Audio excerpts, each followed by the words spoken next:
May God add a blessing to the reading and the hearing of that holy word.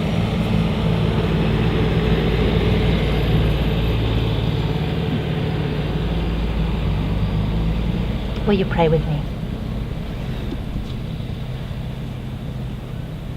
Holy One,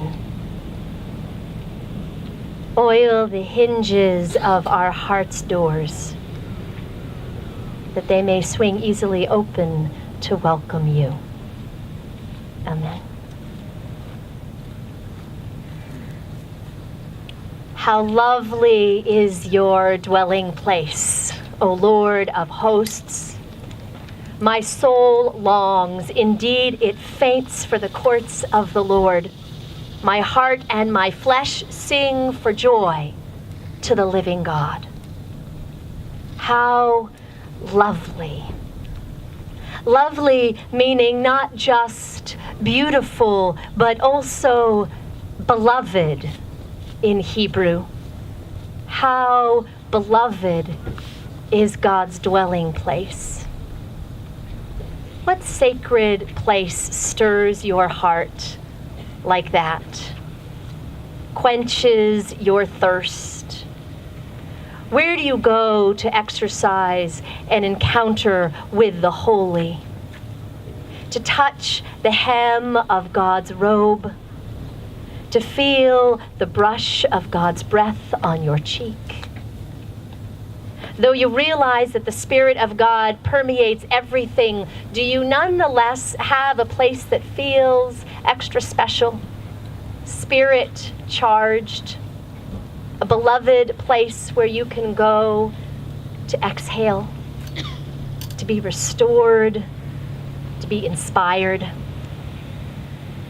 It is August, and if we are lucky, we have spent time away from our regular routines this summer, on a vacation, at the beach, on a boat, at a cabin in the woods, or on some foreign shore. If we are lucky, we've been given time to rest and to recreate, maybe to retreat to one of those favorite spots, maybe to discover some place new. Many of you know or have heard me talk about Silver Lake Conference Center, a summer camp and year-round retreat center of our United Church of Christ, tucked into the woods in northwestern Connecticut, just a few miles from Goshen, where the Reverend Ed Horn just retired after many years serving here as the Methodist minister in Westport and Weston. Shout out to Reverend Horn this morning. We call Silver Lake God's backyard, and it is one of my sacred spaces. It opens its arms to welcome me every time I go, reminds me to breathe deeply, to observe more closely, to pray more often. I remember who and whose I am when I am at Silver Lake. And it gives me profound joy that over 800 young people experience that sacred place and that extravagant welcome every summer. Over 800 children swim, hike, craft, climb, roast marshmallows, sing silly songs, worship, and learn some of what it means to love God, themselves, their neighbors, and creation. How lovely is your dwelling place, O God. Maybe you have a place like that, where you feel closer to God, a place you long for when you're not there. The psalm we read this morning is called a pilgrim's psalm, because it expresses that kind of yearning. It would have been sung by a devout Jew as she or he traveled to the Temple Mount in Jerusalem. For according to Jewish tradition, the temple is God's special home on earth. the one place where God is most fully present among us.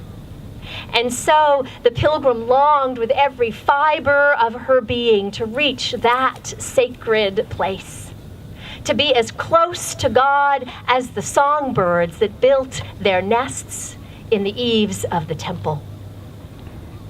It may be something akin to the longing expressed by 1.5 million Muslims who are traveling to Mecca on Hajj this month. Hajj, which is the Arabic word for pilgrimage. And maybe you've seen images of the throngs of women and men, all in white, converging on the courtyard around the Kaaba, the most holy site in Islam, where all Muslims are called together to worship the one God. Sometimes we go to tremendous lengths to reach our sacred places. The journey is grueling and the obstacles formidable. But if you have chosen that pilgrimage, you will likely find the strength to persist. It's like knowing that there's a deep pool waiting for you at the end of a long and demanding hike. Just thinking about a plunge into that pool, into the cool blue depths, will keep you moving forward. How lovely is God's dwelling place. But what about those who do not choose the journey? Those who find themselves so very far from home, far away from any place that might feed their spirit. How do the words of the psalmist sound on the lips of refugees? Two stories weigh on my heart this week. Perhaps they weigh on yours as well. The story of too many women and children who have fled violence in Central American countries like Honduras and Guatemala, only to be held in detention centers on our southern border. And the story of 700,000 Rohingya Muslims living in Bangladeshi refugee camps a year after escaping mass slaughter in their homeland of Myanmar. My soul longs. Indeed, it faints for the courts of the Lord. What do those courts look like to asylum seekers? When they close their eyes, what sacred places do they conjure up? What home do they long for when the home they have fled is the very source of their trauma? If it was me, though I can hardly imagine living through such anguish, what toll it must take, what courage to survive. Still, if it was me, I imagine that I would long for a place that promised refuge to both body and spirit. Having lived through dehumanizing circumstances, having lost more than I could bear to contemplate, I imagine that I would yearn to be gathered into holy, loving arms, and assured that I am finally safe, beloved, deserving of dignity. How lovely to dwell in a place like that, a place that I could trust. If you are lucky, you know the joy of a deep plunge into cool blue waters. The joy of being welcomed by that loving, living God, and of remembering who and whose you are. If you are human, you may also know what it feels like to live with that parched spirit. You might even know the grief of fleeing a home because it is not safe, or of wanting to crawl out of your own skin because the harm inflicted on you by someone else has robbed you of the ability to feel at home in your own body. Beloved, if that is the case, then hear this. God's dwelling place is not some far away retreat accessible only to those of us with ample vacation days or adventurous spirits. On the contrary, God's dwelling emerges wherever we have need. It is called forth by our yearning, precisely where our trust has been betrayed or our humanity denied. It bubbles up like a spring in the desert, right in the middle of the detention center or the refugee camp, the domestic violence center or your best friend's living room. Wherever you are, when you call on God's name, that is where God dwells. That is where God pitches God's tent.